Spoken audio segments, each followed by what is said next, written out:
Hello everyone, स्वागत है आप सबका आपके अपने ब्यूटीफुल से चैनल ब्लैक पेन सॉल्यूशन पर। और आज अपन डिस्कस करेंगे मिरर फॉर्मूला और सेकंड वन अपन डिस्कस करेंगे magnification power of mirror. Right, तो सबसे पहले अपन डिस्कस करेंगे दर्पण सूत्र और आवर्धनता को। तो अपन सबसे पहले लेते हैं दर्पण सूत्र को।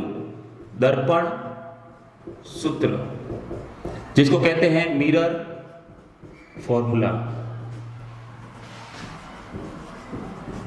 राइट, तो दर्पण सूत्र क्या होता है? यह प्रतिबिंब की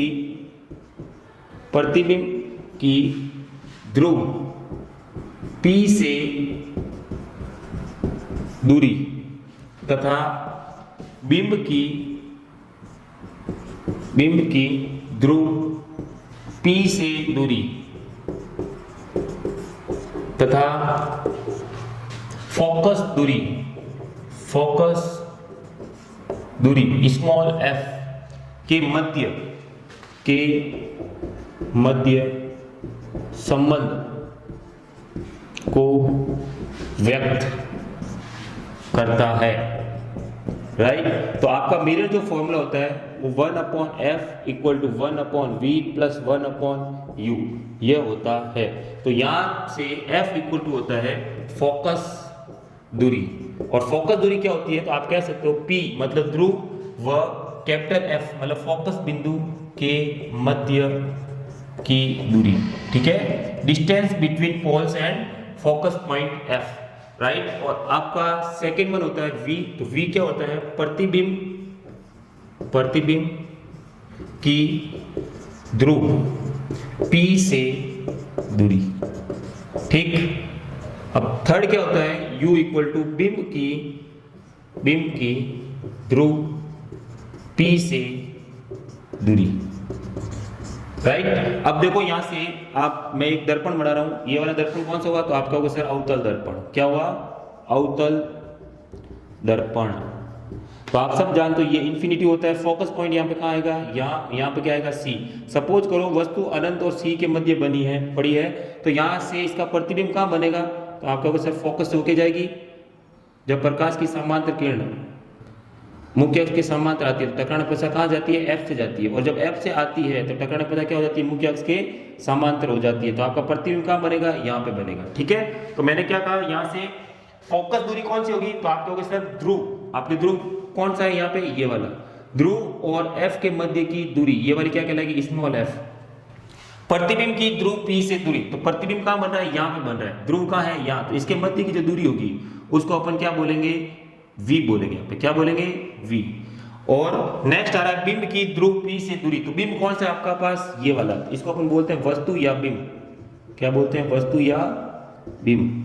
तो ये रहा बिंब, और इसके मध्य की जो दूरी होगी यहां से लेकर यहां तक की दूरी, उसको अपन क्या लिखेंगे? यहाँ पे U के द्वारा डिनोट करते हैं। ठीक है, तो देखो ये हो गया आपके पास दर्पण सूत्र। डायरेक्ट आपको वैल्यूज दी होगी क्वेश्चन के अंदर। जब अपन न्यूमेरिकल सॉल्व करेंगे तो न्यूमेरिकल्स में आपको डायरेक्ट ये वैल्यू दे रखी होगी, उसको आपको यहाँ पे चिन्ह प्रॉपर्टी के अनुसार यहाँ पे वैल्यूज मिटानी है, और डायरेक्ट आपका दर्पण सूत्र से जो अननोन चीज होगी उसका आपको मान मिल जाएगा। ठीक है, अब नेक्स्ट अपन डिस्कस करते हैं आवर्धनता को। ठीक है, आवर्धनता।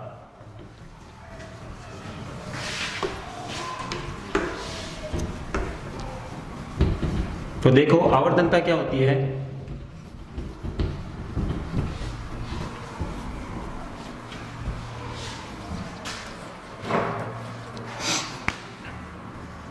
आवर्धनता मैग्निफिकेशन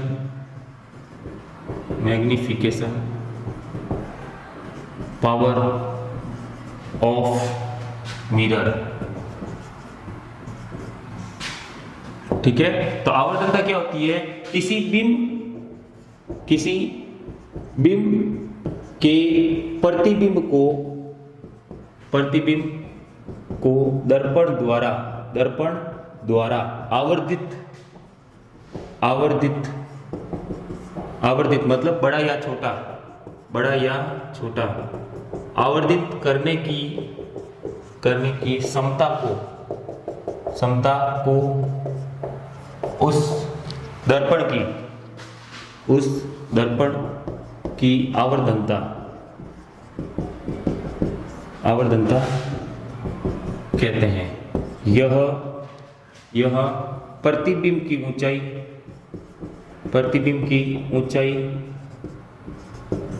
तथा बिंब की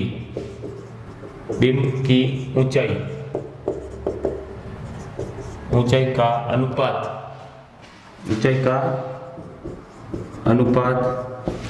होती है। अतः अच्छा, इसको एक अपन डिनोट करते हैं, इसको स्मॉल m के द्वारा प्रदर्शित किया जाता है। ठीक है, इसका मात्रक, यह एक तो डायरेक्ट लिख देते, यह एक मात्रकहीन राशि है। ठीक है, तो स्मॉल m यानी कि आवर्धनता आपके पास क्या होगी, आवर्धनता बराबर आप क्या लिखोगे, प्रतिबिंब की ऊंचाई बटे में क्या आएगा, बिंब की ऊंचाई। ठीक है, तो small m equal to h dash upon h। ठीक है, जहां पे आपके पास h क्या होगा, h डैश क्या होगा, प्रतिबिंब की ऊंचाई, और h क्या होगा यहाँ पे, बिंब की ऊंचाई होगा। ठीक है, और m को एक और फॉर्मूले से अपन डिनोट करते हैं, या m इक्वल टू होता है minus v upon u। v यहाँ पे क्या है, प्रतिबिंब की ध्रुव p से दूरी, और यहाँ पे u क्या है, तो आप कहोगे सर बिंब की ध्रुव p से दूरी। राइट, तो आपके पास जो m होगा वो ओवरऑल क्या होगा, m equal to h dash upon h, या आप कह सकते हो माइनस v अपॉन u। तो ध्यान रखना यहाँ पे माइनस साइन है, तो माइनस v अपॉन u। और तो दर्पण फॉर्मूला आपके पास क्या हो गया, देखो दर्पण सूत्र बराबर 1 upon f equal to 1 upon v plus 1 upon u। ये चीज आप दिमाग में रखें, एक इसको अपन आंकिक प्रश्न जो करते हैं न्यूमेरिकल्स, उसमें अपन यूज करेंगे। तो h dash upon h equal to minus v upon u, ये आपके पास होगी आवर्धनता। ठीक है, अब अपन चिन्ह परिपाटी से देखेंगे कि h कहाँ माइनस होता है, कहाँ प्लस होता है, v कहाँ प्लस होता है, कहाँ माइनस होता है, तो उसमें अपन चिन्ह परिपाटी का यूज करेंगे। तो नेक्स्ट अपन टॉपिक लेते हैं चिन्ह परिपाटी है ना। तो चिन्ह परिपाटी के अनुसार क्या होगा, देखो ये आपके पास सपोज करो एक दर्पण है। ठीक है, और कौन सा दर्पण है, तो आप कहोगे सर यह अवतल दर्पण है। कैसा दर्पण है, तो आप कहोगे सर अवतल दर्पण है, अवतल दर्पण है। यहाँ पे आपका क्या होगा f, और यहाँ पे आपका क्या होगा c, और यहाँ पे क्या होगा इन्फिनिटी पॉइंट होगा। ठीक है, अब देखो ये वाला जो ध्रुव है, ध्रुव से इधर वाली दूरी, मतलब ये वाला भाग कौन सा है, बायां, मतलब आप कह सकते हो LHS, और ये आपके पास है RHS, मतलब दायां भाग। ठीक है, अब P से जब दाईं ओर की तरफ जाते हैं तो सभी जो दूरियां हैं P से दाईं ओर की सभी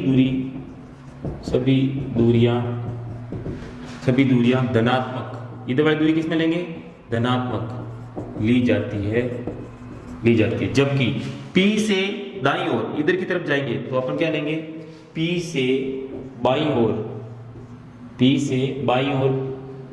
की सभी दूरियां ऋणात्मक ली जाती है। ठीक है, अब देखो तीसरा पॉइंट यहाँ पे क्या आएगा, देखो यहाँ पे इसको मैं थोड़ा रफ करता हूं। अक्ष के ऊपर की वस्तु अगर ऊपर रखी हुई है, या वस्तु आपके ऊपर रखी हुई है, प्रतिबिंब भी आपका ऊपर बन रहा है, तो अक्ष के ऊपर मतलब y अक्ष की ओर सभी ऊंचाइयां, इसको अपन क्या बोलेंगे, ऊंचाई। जब अक्ष के ऊपर रखी हुई हो तो उसको ऊंचाई बोले, सभी ऊंचाइयां धनात्मक ली जाती है, मतलब उसका साइन कैसा रहेगा, धनात्मक। जबकि अक्ष के मतलब कौन सा अक्ष है यहाँ पे, मुख्य अक्ष। ठीक है, मुख्य अक्ष के नीचे की सभी ऊंचाइयां किस में ली जाती है? ऋणात्मक मतलब माइनस ली जाती है, और ऊपर की ओर क्या लेंगे? धनात्मक मतलब पॉजिटिव। ठीक है, सपोज करो एक एग्जांपल के द्वारा समझा रहा हूं। देखो एक एग्जांपल ले लेता हूं मैं। सपोज करो ये आपके पास एक दर्पण है, ठीक है, तो ये अवतल दर्पण हुआ आपके पास, अवतल दर्पण। यहाँ पे क्या हुआ? P, यहाँ पे F, यहाँ पे क्या है? C, और यहाँ पे इंफिनिटिव है।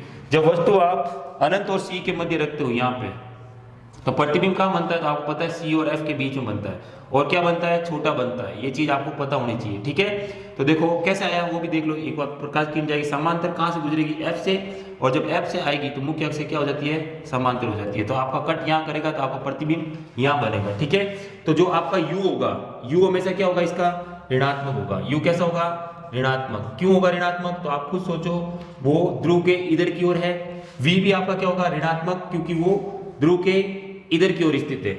अब अपन ले लेते हैं ऊंचाई। यहाँ पे सपोज आपके पास PQ है, इसकी ऊंचाई, और P डैश Q डैश है प्रतिबिंब की ऊंचाई। ठीक है, तो आपकी जो H डैश होगा, मतलब जो आपके पास P डैश Q डैश होगा, वो कैसा होगा? नेगेटिव होगा, क्योंकि वो अक्ष के नीचे की ओर स्थित है। जबकि आपका जो H होगा वो कैसा होगा? अक्ष के ऊपर की ओर है, PQ, तो ये कैसा होगा? धनात्मक होगा। तो ये चीज आप दिमाग में रखें। ये तो होगी आपके पास बिंब की दूरी, बिंब की P से दूरी कैसी होगी? ऋणात्मक। और यहाँ पे प्रतिबिंब की P से दूरी कैसी होगी? ऋणात्मक, क्योंकि वो भी उधर स्थित है और आपका प्रतिबिंब भी उधर स्थित है। तो एक चीज आप कह सकते हो, क्या कह सकते हो? कि बिंब की ध्रुव से दूरी हमेशा कैसी ली जाती है? ऋणात्मक ली जाती है। ठीक है, तो इसको स्टार बना लो आप, क्योंकि बीम हमेशा अपन कहाँ रखते हैं? LHS में रखते हैं। हमेशा कोई भी आप डायग्राम बनाओ उसमें बीम को हमेशा कहाँ रखा जाता है? लेफ्ट हैंड साइड में रखा जाता है, जो कि ध्रुव से क्या होता है? इधर की तरफ स्थित होता है। और यहाँ की सभी दूरियां किस में ली जाती है? ऋणात्मक ली जाती है। तो हमेशा कैसा रहेगा? ऋणात्मक रहेगा। कौन? बिंब की दूरी ध्रुव से। यानी कि मैं कह सकता हूँ U हमेशा, U ऑलवेज क्या होगा? ऑलवेज नेगेटिव होगा आपका। ठीक है, तो ये चीज आप दिमाग में रखें, और इससे अपन बहुत सारे डायग्राम कर सकते हैं। ठीक है, तो आप देखो जो अपने आवर्धनता ली थी, वो आवर्धनता क्या थी? देखो जो अपनी आवर्धनता थी, तो आपको पता है आवर्धनता क्या होती है? M equal to H dash upon H। ठीक है, तो आप खुद सोचो, जब आपका बिंब भी ऊपर हो और ध्रुव भी, बिंब भी ऊपर और प्रतिबिंब भी क्या हो? अक्ष के ऊपर स्थित हो, तो हमेशा दोनों कैसा आएगा? आपका H डैश भी प्लस में होगा और H भी क्या होगा? प्लस में होगा। जब आपका प्रतिबिंब कैसा होता है? प्रतिबिंब कैसा होता है? आभासी और सीधा होता है। आभासी और सीधे के केस में क्या होगा? बिंब तो हमेशा कहाँ रहेगा? आपका ऊपर ही रहेगा। यानी कि आप एक चीज और लिख सकते हो, बिंब की जो ऊंचाई होती है, बिंब की ऊंचाई मतलब H हमेशा क्या होगी? हमेशा धनात्मक होती है। ठीक है, क्योंकि हमेशा बिंब को अपन कहाँ रखते हैं? अक्ष के ऊपर की ओर रखते हैं। तो एक चीज हमेशा ध्यान रखना, जो H होगा आपका वो कैसा होगा? धनात्मक होगा, और जो आपका U है वो हमेशा कैसा होगा? ऋणात्मक होगा। तो ये चीज आप दिमाग में रखें। ठीक है, जब प्रतिबिंब आपका आभासी होगा तो खुद सोचो, आपका H डैश कैसा हो गया? आभासी केस में सीधा बनता है, सीधा मतलब वो अक्ष के ऊपर बनता है, तो आपका H डैश भी धनात्मक, और H हमेशा आपका धनात्मक होता ही है। तो आभासी और सीधे के केस में आपका M कैसा आएगा? M हमेशा कैसा होगा? धनात्मक होगा। तो खुद सोचो, आभासी और सीधा प्रतिबिंब किसे बनता है? तो आपका कोई सर, जो आपका अवतल दर्पण होता है, मतलब जो उत्तल दर्पण होता है, उत्तल दर्पण में सदैव कैसा? आभासी व सीधा प्रतिबिंब बनता है। सीधा प्रतिबिंब बनता है, अतः इसके लिए M का मान सदैव क्या होगा? धनात्मक होगा। ठीक है, तो ये चीज आप दिमाग में रखें। जबकि आपका अगर वास्तविक और उल्टा प्रतिबिंब बन गया, अगर आपका प्रतिबिंब कैसा बनता है? वास्तविक और उल्टा प्रतिबिंब बनता है, तो आपका m कैसा आएगा, उल्टा बनेगा तो h डैश कैसा हो गया नेगेटिव, और h कैसा हो जाएगा आपके लिए धनात्मक। तो इसका मतलब m जो आपका आएगा वो कैसा आएगा, नेगेटिव आएगा। तो चीज ध्यान में रखें, जब आपका वास्तविक और उल्टा प्रतिबिंब बनता है तो m कैसा आएगा, ऋणात्मक आएगा। जबकि आपका आभासी और सीधा प्रतिबिंब बनता है तो m कैसा आएगा, धनात्मक आएगा। तो आप कह सकते हो अवतल दर्पण के केस में, अवतल दर्पण के केस में m धनात्मक किसके लिए होगा, तो m बराबर धनात्मक किसके लिए होगा, तो आप कहोगे सर जब वस्तु F व O के मध्य स्थित हो। आपको पता है जब F और O के मध्य होती है तो प्रतिबिंब कैसा बनता है, आभासी और सीधा बनता है। तो आपको पता है जब आभासी और सीधा बनेगा तो उसके लिए m कैसा होगा, धनात्मक होगा। और उत्तल केस में हमेशा m कैसा रहेगा, धनात्मक रहेगा। ये चीज आप दिमाग में रखें। और बाकी जो 5 कंडीशन है, जब आपका प्रतिबिंब कहाँ हो, अनंत पर हो, अवतल दर्पण केस में अनंत पर, और अनंत व सी के मध्य, सी व एफ के मध्य और एफ पर स्थित होता है, तो आपका m कैसा आता है, उसके लिए नेगेटिव आता है। तो ये चीज आप हमेशा दिमाग में रखें, क्योंकि उसमें प्रतिबिंब कैसा बनता है, वास्तविक और उल्टा बनता है। तो जब वास्तविक और उल्टा रहेगा तो m का मान कैसा रहेगा, ऋणात्मक। और जब आभासी और सीधा प्रतिबिंब रहेगा तो आपका m का जो मान है, आवर्धनता, वो क्या रहेगी, हमेशा धनात्मक रहेगी गाइस। ठीक है, तो अब चलते हैं अपन न्यूमेरिकल की तरफ, और अपन इससे बहुत सारे न्यूमेरिकल्स करेंगे तो आपको हर चीज समझ में आ जाएगी कि कैसे अपन चिन्ह प्रॉपर्टी का यूज करते हैं। राइट, तो चलते हैं नेक्स्ट। अब देखो एक क्वेश्चन आपको दिया हुआ है और पूछ रहा है कि किसी ऑटोमोबाइल में पीछे का दृश्य देखने के लिए उत्तल दर्पण, ठीक है, आपको क्या दिया हुआ है, यहाँ पे उत्तल दर्पण दिया हुआ है। तो सबसे पहले आप उत्तल दर्पण बना लो, ये रहा उत्तल दर्पण। और यहाँ पे आपका क्या होता है, P होता है, और इधर आएगा आपका F और इधर आएगा आपका C, ये इन्फिनिटिव, और यहाँ पे क्या होगा, इन्फिनिटिव। राइट, अब देखो उत्तल दर्पण की वक्रता त्रिज्या आपको गिवन है, R आपको दे रखा है उत्तल दर्पण की, और R कितना दे रखा है, 3.00 मीटर। ठीक है, यदि बस इस दर्पण से, और कोई बस आ रही है पीछे की ओर जो दर्पण से 5 मीटर की दूरी पर स्थित है, ये रही बस, ठीक है, ये 5 मीटर की दूरी पर स्थित है, यानी कि आपका जो बिंब है, बिंब को हमेशा आप किधर रखते हो, तो आपको सर P से इधर की ओर रखते हैं, तो U आपका कैसा होगा, उस तरफ रखते हैं तो U आपका नेगेटिव होगा। और कितना दे रखा है, 5 मीटर दे रखा है। ठीक है, और आप जानते हो कि R इक्वल टू क्या होता है, 2F होता है। तो R की वैल्यू आपको कितनी दे रखी है, 3 इक्वल टू क्या हो जाएगा, 2F। तो यहाँ से आप F निकाल सकते हो 3/2, और F की वैल्यू हो जाएगी 3/2 मतलब 1.5। और ये भी रखना, चिन्ह प्रॉपर्टी के अनुसार F किधर आता है, इस तरफ आता है, दाईं तरफ आता है, और दाईं ओर की सभी दूरियां आप किस में लेते हो, धनात्मक लेके चलते हो। ठीक है, इस तरफ दूरी धनात्मक, उस तरफ ऋणात्मक। तो U उधर आ रहा है तो ऋणात्मक, F इधर आ रहा है तो आप कैसे लोगे, धनात्मक। ठीक है, अब अपन क्या करते हैं, तो प्रतिबिंब की स्थिति व प्रकृति तथा साइज ज्ञात कीजिए। मतलब आपको एक तो V ज्ञात करना है और एक आपको M यहाँ से फाइंड आउट करना है। तो सबसे पहले अपन V देखेंगे। तो आप जानते हो दर्पण सूत्र से अपन क्या लिखेंगे, दर्पण सूत्र से आप क्या जानते हैं, 1/f equal to 1/v plus 1/u। अब यहाँ पे वैल्यू पुटअप कर दो, तो 1/1.5 इक्वल टू 1/v प्लस क्या हो जाएगा, 1/u, और u किस में है, माइनस का 5। ठीक है, प्लस माइनस क्या हो जाएगा यहाँ पे, माइनस 1/5 और 1/v इक्वल टू 1/1.5। ठीक है, जब ये माइनस का 1/5 को अपन उधर रिप्लेस करते हैं तो ये क्या हो जाएगा, प्लस का हो जाएगा। ठीक है, प्लस 1/5 इक्वल टू क्या हो जाएगा, 1/v। ठीक है, अब जब ये पॉइंट में हटाऊंगा यहाँ से, ऊपर कितना आ जाएगा, 10 आ जाएगा। तो ये हो जाएगा 10/15 प्लस क्या हो जाएगा, 1/5 बराबर क्या हो जाएगा, 1/v। जब अपन इन दोनों का एलसीएम लेंगे तो वो आएगा 75। 15 से 75 5 टाइम्स कटेगा, तो 5 को इससे मल्टीप्लाई करेंगे, 10 × 5 प्लस 5 से ये कितनी बार कटेगा, 5 1 5 और 2 5 25 टाइम्स कटेगा। तो ये नहीं 15 टाइम्स कटेगा ना। तो 1 को 15 से अपन क्या करेंगे, मल्टीप्लाई कर देंगे, ये हो जाएगा 1/v। तो ये आ जाएगा आपके पास 50 प्लस क्या हो जाएगा, 15 अपॉन क्या हो जाएगा, 75 इक्वल टू 1/v। तो ये हो गया आपके पास 50 60 65 हो गया, 65 अपॉन क्या आ गया, 75 इक्वल टू 1/v। आप चाहो तो इसको 5 से भी काट सकते हो। देखो 5 से कटा एक बार, और एक इसको दे दिया 5 3 15 30, और ये कटा आपका 5 से 25 बार।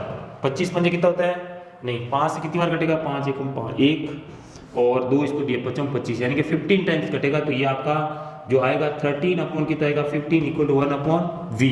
तो यहाँ से आपका सर उल्टा कर दो दोनों को, तो आपका v जो निकल के आएगा वो कितना आएगा, 15 अपॉन 13 निकल कर आएगा।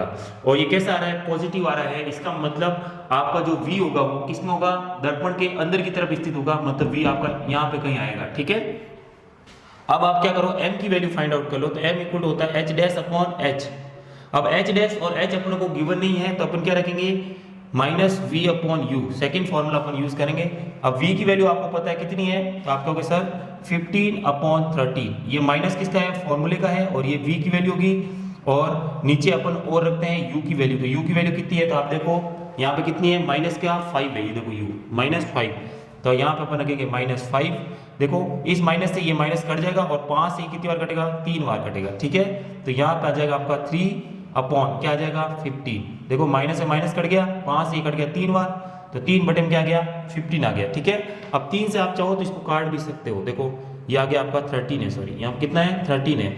अब ये होगी m की वैल्यू, किसकी वैल्यू होगी, m की वैल्यू। तो आप कह सकते हो m जो है, देखो ऊपर क्या आ रहा है h डैश, नीचे क्या हो रहा है h, इसका मतलब h डैश छोटा है, h क्या है बड़ा है। तो आप कहोगे सर जो आपका प्रतिबिंब है, प्रतिबिंब जो है वो कैसा बनेगा, सबसे पहले देखो v कैसा आ रहा है, पॉजिटिव आ रहा है, मतलब अंदर की तरफ बनेगा, दर्पण के अंदर बनेगा, दर्पण के अंदर बनेगा, पहली बात। दूसरी बात क्या होगी, ये पहली होगी। दूसरी बात बनेगी कि जब दर्पण के अंदर बनता है और m आपका कैसा आता है, पॉजिटिव आता है, तो हमेशा आभासी और क्या बनता है, आभासी और कैसा बनता है, सीधा प्रतिबिंब बनता है। ये चीज याद रखें। तीसरा पॉइंट, ठीक है, क्यों आया पॉजिटिव, क्योंकि h भी ऊपर है और h डैश भी ऊपर है, इसीलिए आपका m क्या होगा, धनात्मक होगा। इसका मतलब प्रतिबिंब कैसे होगा, आभासी और सीधा।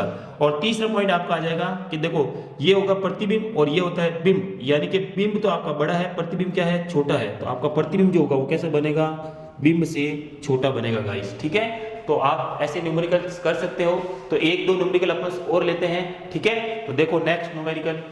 तो देखो एक छोटा सा क्वेश्चन आपको दिया हुआ है और पूछ रहा है कि कोई 4 सेंटीमीटर साइज का बिंब, 4 सेंटीमीटर साइज का बिंब है, मतलब आपको h दे रखा है कितना, 4 सेंटीमीटर। ठीक है, किसी 15 सेंटीमीटर फोकस दूरी, मतलब आपको f कितना दे रखा है, 15 मीटर, राइट। देखो 15 सेंटीमीटर, यानी कि ये सेंटीमीटर में 15 सेंटीमीटर अवतल दर्पण से 25 सेंटीमीटर दूरी पर रखा है। कौन, बिंब रखा हुआ है। इसका मतलब u की वैल्यू दे रखी है आपको कितनी, 25 सेंटीमीटर।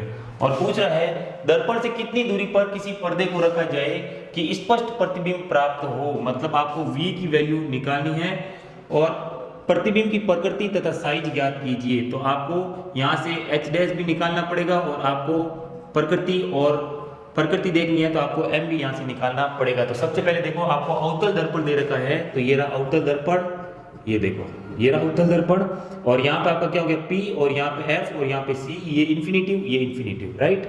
अब देखो जो H है वो किसका है, बिंब का है, और बिंब हमेशा आप कहाँ रखते हो, हमेशा किस पे रखते हो, अक्ष के ऊपर की ओर रखते हो, तो ये आपका कैसा होगा, हमेशा पॉजिटिव होगा।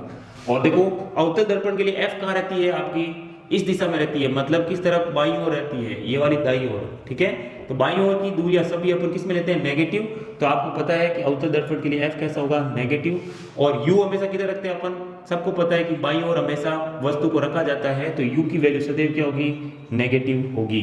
तो यहाँ से अगर अपन फॉर्मूला लगाते हैं दर्पण सूत्र, यानी कि मिरर फॉर्मूला, तो मिरर फॉर्मूले से क्या होगा, देखो तो आप जानते हो 1/f equal to 1/v plus 1/u। Values को पुटअप कर दो तो आप कहोगे 1/-15 इक्वल टू 1/v प्लस 1/-25। तो ये प्लस माइनस क्या हो जाएगा, -1/25, ये 1/v और ये -1/ क्या हो जाएगा 15, माइनस को ऊपर मान के चलेंगे। ठीक है, अब ये माइनस का साइन उधर जाएगा, क्या हो जाएगा, प्लस का हो जाएगा। देखो तो -1/15, ये हो जाएगा प्लस का 1/25, और ये हो जाएगा 1/v। ठीक है, अब यहाँ से जब आप एलसीएम लोगे 25 और 15 का, तो कितना आएगा, वो आपके पास 75 निकल के आएगा। ठीक है, तो 15 से कितनी बार कटेगा, तो आपका वो सर 5 बार कटेगा, यस 5 बार कटेगा, तो यहाँ कितना आएगा 5, और 25 से कितनी बार कटेगा, 3 बार, तो यहाँ पे आ जाएगा 3 इक्वल टू 1/v। तो आप कहोगे जब अपन इसको सॉल्व करेंगे तो यहाँ से क्या आएगा, -2 क्या आएगा 75 इक्वल टू 1 क्या आएगा, v आएगा। तो आप जब इसको उल्टा करोगे तो v की वैल्यू जो होगी वो आएगी आपके पास 75 क्या आएगा, -2, माइनस अपन ऊपर लेके चलेंगे, तो यहाँ से v आपका हो गया, देखो 37, 35 का आधा, 70 का आधा 35 हो गया 2, और ये हो गया 37.5 हो जाएगा माइनस के अंदर।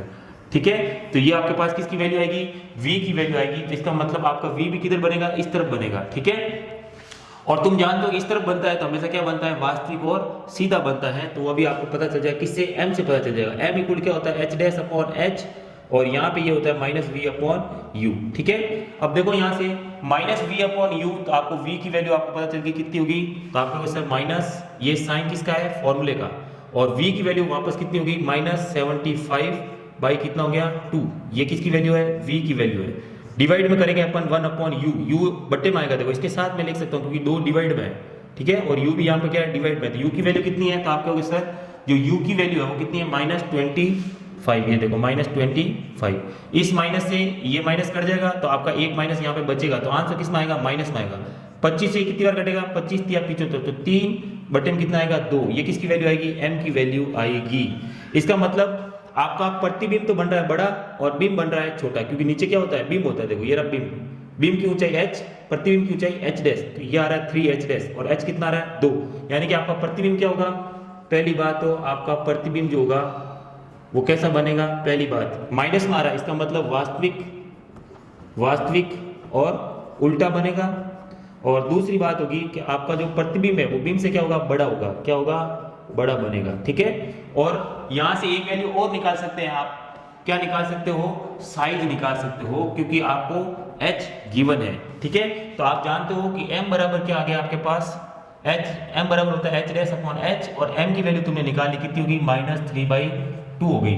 और आपको दिया हुआ क्या दिया हुआ, h की वैल्यू दे रखी है, तो h डैश अपॉन h की वैल्यू कितनी दे रखी है, 4, ये है h डैश। ठीक है, और ये है 4 बराबर माइनस का 3/2, तो यहाँ से h डैश बराबर हो जाएगा आपके पास माइनस 3/2 इंटू कितना हो जाएगा 4, ये डिवाइड में उधर मल्टीप्लाई में चला गया, तो ये 2 से कितनी बार कटेगा, 2 टाइम, तो 3 2 जा कितना हो जाएगा, माइनस का 6 यहाँ से निकल के आ जाएगा। ये किसकी वैल्यू है, h डैश की है। तो खुद सोचो h डैश किस में आ रहा है, नेगेटिव आ रहा है, मतलब कैसा बनेगा, अक्ष के नीचे की ओर बनेगा प्रतिबिंब, अक्ष के नीचे बनेगा। और तुम खुद जानते हो कि आपका प्रतिबिंब जब उल्टा बन रहा है, इसका मतलब वो किसके नीचे बनेगा, अक्ष के नीचे बनेगा, राइट। तो यहाँ से ये आपका सेकंड न्यूमेरिकल हो गया। ठीक है, तो आई होप कि आपको चीजें सब समझ में आ गई होगी कि कैसे न्यूमेरिकल करते हैं और कैसे चिन्ह प्रॉपर्टी का यूज अपन न्यूमेरिकल्स में करते हैं और कैसे अपन आंसर फाइंड आउट करते हैं। ठीक है गाइस, तो मिलते हैं नेक्स्ट वीडियो में। Till then thank you so much.